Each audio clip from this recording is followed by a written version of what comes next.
Sean Irvine and Chris Wood shared in an important 7th wicket partnership of 124 to just about give Hampshire the edge after day one of the LV County Championship match in Canterbury against the upwardly mobile Kent.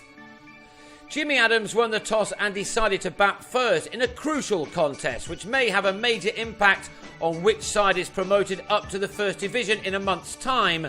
You could tell that the way Doug Bollinger started, hitting the body of Adams and nearly doing it a second time in the opening exchanges.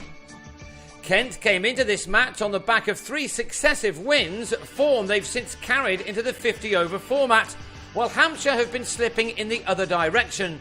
21 points separated the two at the start of play, with Kent having a game in hand, so a win for them here would be very handy.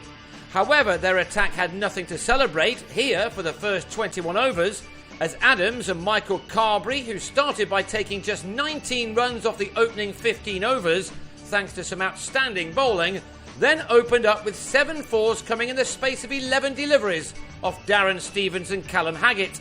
That saw these two take the total to 71 after 21, 52 runs coming in 6 overs. But the decision to introduce Adam Riley into the attack paid immediate dividends as he trapped Carberry in front with his 4th ball, the batsman on his way for 39. Adams survived until lunch but fell immediately after it, Mitch Claydon finding the inside edge of his bat, leaving the rest to Sam Billings behind the stumps. James Vince didn't stick around for too long. He'd made 15 when he nicked off to Bollinger with a total now on 111 for 3. One of the signings of last winter has to be the one of Will Smith, who's been in solid form all summer long, rarely failing with the bat. He and Liam Dawson needed to prevent their host from taking over after picking up those 3 wickets, and that they did with an important partnership of 76 for the 4th wicket. Only Vince has scored more championship runs for Hampshire this season than Smith, who was raising his bat for getting to a 50 for the 6th time this summer, his tally of runs now nearing 900 in this competition. His latest half-century had occupied 108 deliveries, from which he'd struck 8 fours.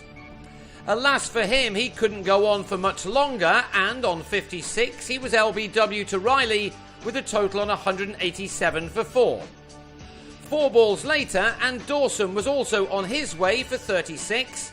Billings can do absolutely nothing wrong at the moment, and this leg side take-off Claydon was simply superb. Indeed, it's worth looking at a second time. Billings is a star in the making. Adam Wheater then came in, pulled Claydon for an early 6, and then got out for 15, Billings with a much easier catch this time off Bollinger. That had Kent on top with the visitors on 218 for 6, and had Irvine not got away with this bottom edge, the home side would have been perfectly placed. The pitch though was a fairly docile one for the most part, and to have done so well with the ball emphasised the effort put in by the Kent attack. But they then spent the next 28 overs huffing and puffing with no further success, as Irvine and Wood dug in together to balance the day up by the end. Hampshire looked as if they were going to cruise into the First Division at one stage this summer, but they came into this match without a win from their last 3, just as their opponents were heading in the opposite direction. It's added to the thrilling nature of the last 6 weeks of the season, with so much still to play for. Irvine matched Smith by getting to a much-needed half-century off 59 balls, it arriving just after Rob Key had taken the second new ball. Irvine had hit 6 fours in his 50, and Wood also had 6 in his, just the 6th of his first-class career, this being his first championship match of this summer.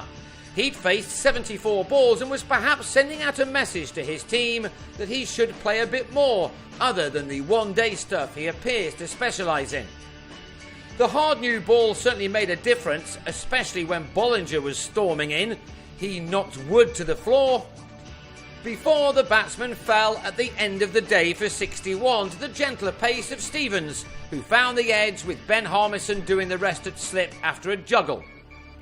Wood and Irvine, who ended the day unbeaten on 75, had added 124 runs for the 7th wicket, which meant that Hampshire ended the day on 343 for 7. They would dearly love to add another 57 runs in the next 14 overs for full batting bonus points. They have a chance to do that on the second morning.